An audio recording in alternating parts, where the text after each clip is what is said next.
Good morning. I am Muftau Nabila Abla, and this is AM Sport. Now, let's start from the camp of the Ghana Football Association. They have announced the list of people who are vying for various positions within the football governing body. About 37 people have all filed nominations to contest for various positions within the Ghana Football Association, and the topmost of them is a president, where Ket Edwin Simeon Okreku, the incumbent president, will be coming against George Kwesi Afriye for the position of president of the Ghana Football Association. The election is scheduled for September 27. For the executive council position for women, Gifty Oware Mensah, who is the chief executive officer of Very Ladies and also the deputy is director of the National Service Secretariat. She's contesting for that slot. She is the only one, which means that automatically, if she's able to go through the vetting process, she's going to be part of the executive council of the FA. For the Division 1 slot, Mark Addo, who is currently the vice president of the Ghana Football Association, is contesting again for a second tenure. Samuel Enimado, Eugene Noel, Gideon Foso, and then Alexander Ababio. These are the people contesting for the executive slot for Division 1. 3 people are going to be voted onto that council. And then for the Premier League, 11 people, including former Black Stars coach Kwesi Appiah, is in there. Kinslow Ose Bonsu, Nana Safo Odro, Frederick Echampon, Anthony Orban, Ransford Abbey. These 5 people are the incumbent on the executive council of the Ghana Premier League for Premier League and Division 1, because Dr. Randy Abbey contested for the position of Executive Council on the ticket of Division 1 because Heart of Lions were in Division 1. But now that they've qualified to the Premier League, he's going for the Premier League spot. Onyina Asenso of Legon Cities, Edmond Aka Samatex, Kwesi Appiah going for the slot on the ticket of Kumasi Asante Kotoko. Alaji Akambi, that's Amadou Moro Brima, is on the ticket of House of Oak. Leonard Mande of Kerala United, and Rafael Jabra.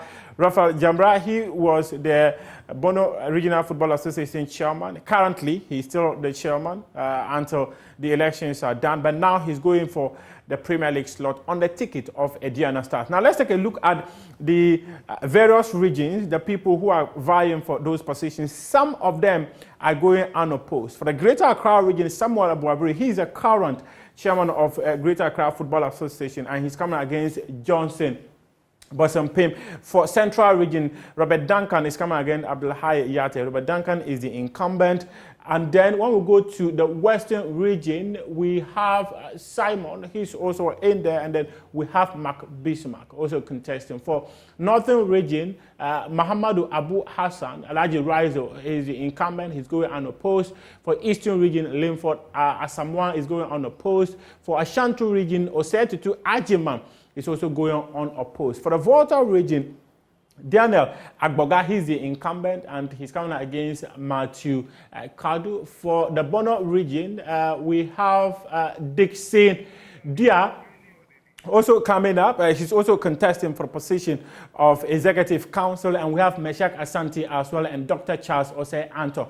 For the upper is Salf Zida, and then Abel Asogo is also contesting. And then for the Upper West region, we have Amadou and then Ahmed as well as Kwame. These are the people vying for the various positions of the Ghana Football Association. The elections scheduled to happen on September 27. And by virtue of the amount that were advertised by the Ghana Football Association, it means about 537,500 Ghana cedi has been paid into the GFA accounts for these people who have filed to contest for the various positions. Now, let's talk about Accra House of Oak and their board chairman, Togbe Afede. He's been speaking about some of the issues that are within the club. According to him, the biggest enemy of House of Oak is the club itself.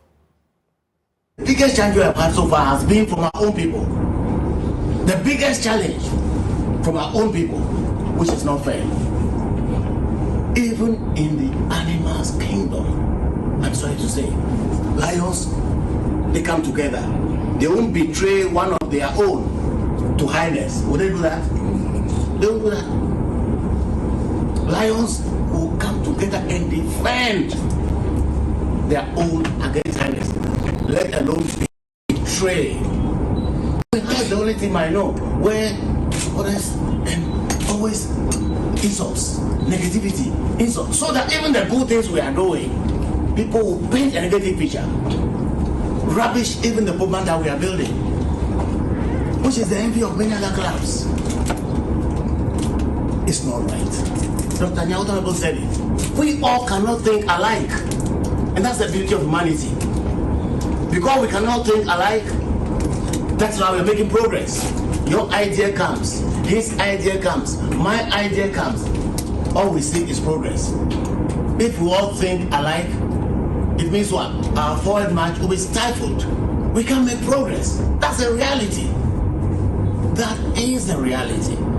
You know, since we took it, that's been the biggest challenge. Making it go for us to raise sponsorship, because people think we're always fighting. People think we're always fighting. Those who have been against us have succeeded in stifling our progress. Some of the things we are seeing up man, for example, could have happened much earlier. A lot of the dreams would have been materializing much earlier.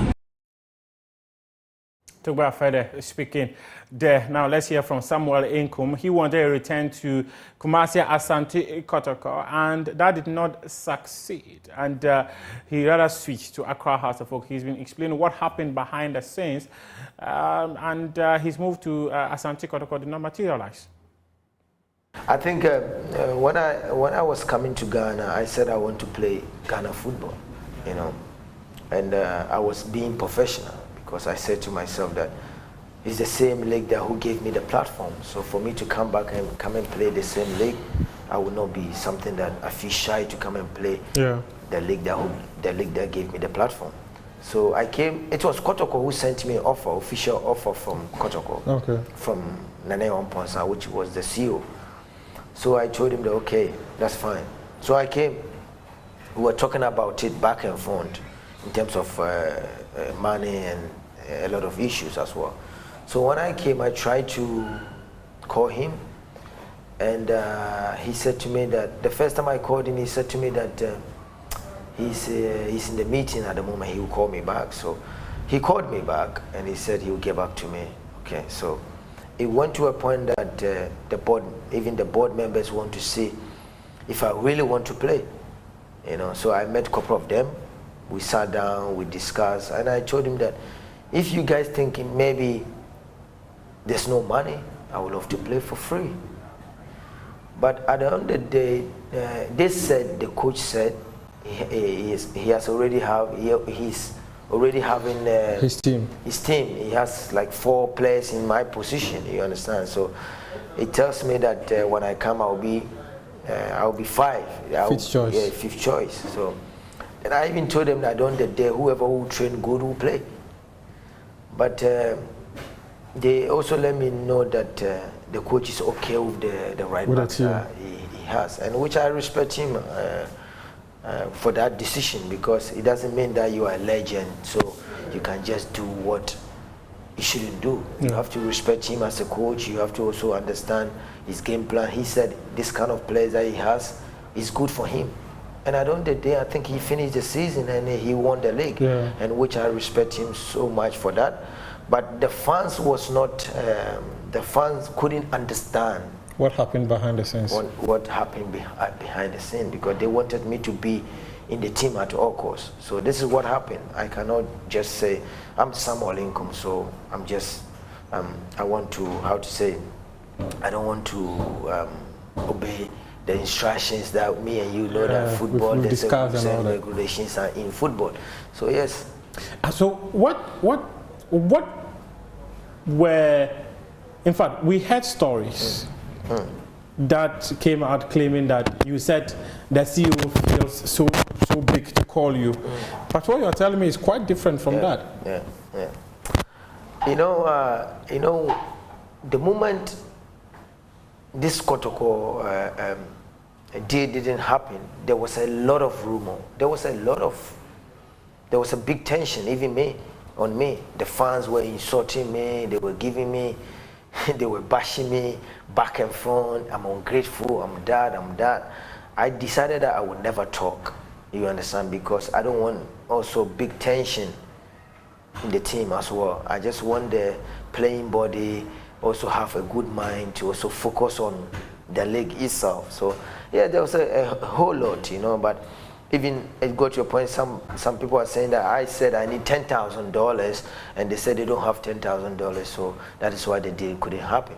But it was not like that, you know, so I don't want to talk too much about this. Yeah, but did you say the CEO feels too big to call you? Did you say that anywhere? I don't remember. I think I said something that I called him and he said he would call me back. You understand? And I started calling him. There was no answering phones. That is why I got to know that maybe there's something happening. You understand? So when the board members also tried to invite me, I went there. I was there. They called the CEO in front of me and they were talking to him that Nkum is in front of us. We would love for him to be in the team. What is the problem? What is happening? And I think he said something that I heard it. He said something that they should talk to the coach. This is what he said. They should talk to the coach. So it means like he has played his part. You understand? Yeah. I know. There was a whole lot, brother. Not to stretch this conversation, but just this moment, just some few minutes ago, a couple of minutes, you mentioned that the CEO called you back. So I'm struggling to put 1 and 2 together. If the CEO called you back, where from the like trying him and he's supposed to call you back, and where from all this? I'm a bit confused. Yeah, that is what I'm saying. That it got to a extent that a lot of stories came up. A lot of them. So in essence, some of the stories were false. Yes, I'll put it that way. Some of the stories, for me, it was not something that I said it. You understand? So, but at the end of the day. Did you feel disrespected by some of those reactions? Having given your all to Kotoko before? I said to myself that, okay, my last club before I traveled was Kotoko. Yeah. And I wanted to come and play, and this stuff is happening. It got to a point that I was feeling like, okay, maybe I don't deserve to be there. And also I feel like, okay, whatever I did for them, maybe they don't appreciate it. But I got to know that it's not the same people that when I was there, I'm talking about the management. Yeah. They were not there. They were not there at this time. So I don't feel like I have to be like I'm disappointed. I wanted to play, but it didn't happen. And this is football. Football is like that, you know. If you want to go somewhere and they don't feel like you have to be there, you have to find somewhere else, which they will appreciate you, they will cherish you as well. So I didn't feel down at all, but I just said to myself that I have to move on. In essence, it was the coach who did not allow you to come to Kotoko. They said, I met him one time, but we didn't even talk about this, you know. Oh, okay. And I don't want to say it was the coach. I don't want to also blame it was the CEO, management. You know, the management. That is why I want to make it in general that if it's supposed to happen, it was going to happen, but it didn't happen, so yeah. Championships. This is our wrap-up AM Sports here with me, Muftau Nabila Abdullahi.